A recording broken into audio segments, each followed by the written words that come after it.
Good morning, good morning చరమ్మా. Hi, hello, అందరూ ఎలా ఉన్నారు? ఆఫ్టర్ సో గ్యాప్ ఒక లాంగ్ వ్లాగ్ అయితే అప్లోడ్ చేశాను అనమాట. సారీ, లాంగ్ ఏం కాదు, జస్ట్ 4 minutes వ్లాగ్. మ్యాక్సిమం అందరూ ఇప్పుడు చూసే వ్యూయర్స్కి ఏంటంటే ఎవరికి అంత ఓపిక ఉండట్లేదు 10 minutes 15 minutes వ్లాగ్ చూసే అంత.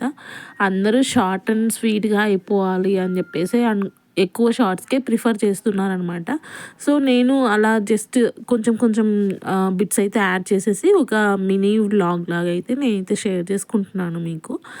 As a mom, how I'm spending a day with my kid అని చెప్పేసి, నేను ఎలా టైం స్పెండ్ చేస్తాను, నా రెగ్యులర్ రొటీన్ ఏంటి అని చెప్పేసి చిన్న చిన్న బిట్స్గా నేను మీకైతే షేర్ చేశాను. బేసిక్గా నాకు ఈ చిన్న చిన్న మూమెంట్స్ కూడా నాకు it's a kind of memory అనమాట.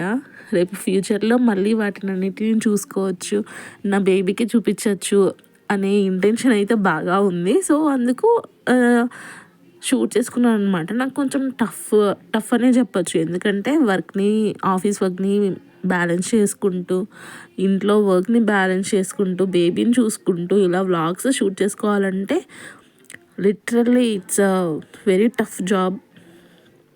సో మార్నింగ్ లేచిన దగ్గర నుంచి మా బుడ్డోడికి ఉగ్గు కలిపేసి వాడిని నిద్రపిచ్చి స్నానం చేసి వాడిని ప్యాంపరింగ్ చేసేసి, సో అలానే జరుగుతుంది.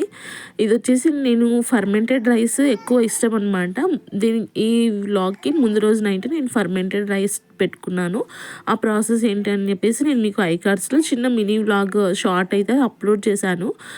ఇంట్రెస్ట్ ఉన్న వాళ్ళు చెక్ చేయండి ఒకసారి. సో మా బుడ్డోడు అయితే డేలో అస్సలు మ్యాక్సిమం ఎక్కువసేపు అయితే పడుకోడు. డే మొత్తానికి ఒక 1 hour 1.5 hourకి మించి పడుకోడు. నైటే పడుకుంటాడు అనమాట, అది 12కి 11:30 12కి. సో వీడి స్నాక్ టైం వచ్చేసి ఒక్కొక్కసారి నేను ఇంట్లో ఏ ఫ్రూట్ ఉంటే ఆ ఫ్రూట్ పెడుతూ ఉంటాను. చిలగడదుంప వీడికి చాలా ఇష్టము. సో చిలగడదుంప పెడతాను. బేసిక్గా చిలగడదుంప చాలా మంచిది. ఎవరికైతే ఆఫ్టర్ 6 months బేబీస్ ఎవరైతే ఉంటారో వాళ్ళకందరికీ చిలగడదుంప పెట్టండి, హెల్త్కి చాలా చాలా మంచిది. అండ్ మా ఇంట్లో ఉన్న మందారం చెట్టుకి ఫ్లవరింగ్ అయితే స్టార్ట్ అయిపోయింది. ఇది వచ్చేసి 4th flower. సో వీడిది స్నాక్ టైం అయిపోయిన తర్వాత ఇలా వాకింగ్ అయితే తీసుకెళ్తూ ఉంటాను అనమాట.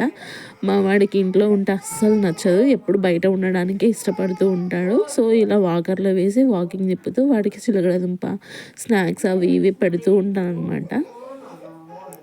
సో ఇలా రోజంతా ఇలానే జరిగిపోతూ ఉంటుంది. బేబీని చూసుకోవడము, ఆడి నాప్ టైము, వాడికి స్నాక్, ఫుడ్, ఫీడింగ్ మొత్తం ఇలానే ఉంటుంది అనమాట నా డైలీ రొటీన్ అంతా. సో అలా అలా చూసుకునేసరికి ఈవినింగ్ అయిపోయింది. సో ఇది వచ్చేసి కార్తీక మాసం కాబట్టి మస్ట్ అండ్ షుడ్గా మార్నింగ్ ఈవినింగ్ పూజ అయితే చేసుకుంటాను. కార్తీక మాసం అనే కాదు కానీ ఎవ్రీడే ఇలానే ఉంటుంది అనమాట. సో స్పెషల్ ఏంటంటే దీపాలు అయితే పెట్టేసుకుంటాను అనమాట, బయట గుమ్మం దగ్గర, బయట మెయిన్ ఎంట్రన్స్ దగ్గర. అలా మా బుడ్డోడి చేత తులసి కోట దగ్గర కూడా దండం పెట్టించేసాను. సో ఇంకా నెక్స్ట్ డే నైట్ కోసం అని చెప్పేసి అట్ల పిండి గ్రైండర్లో వేసేసుకున్నాను అనమాట. సో ఇలా చిన్న చిన్న బిట్స్ అయితే మీకు యాడ్ చేశాను. ఇంతకు మించి మీరైతే ఎక్స్పెక్ట్ చేయడానికి ఏమీ ఉండదు. యాజ్ ఎ న్యూ మామ్ బేబీతో ఎలా టైం స్పెండ్ చేశానని చెప్పేసి చూపించాను అనమాట. హోప్ ఈ వీడియో మీకు అందరికీ నచ్చిందని అనుకుంటున్నాను. Thanks for watching.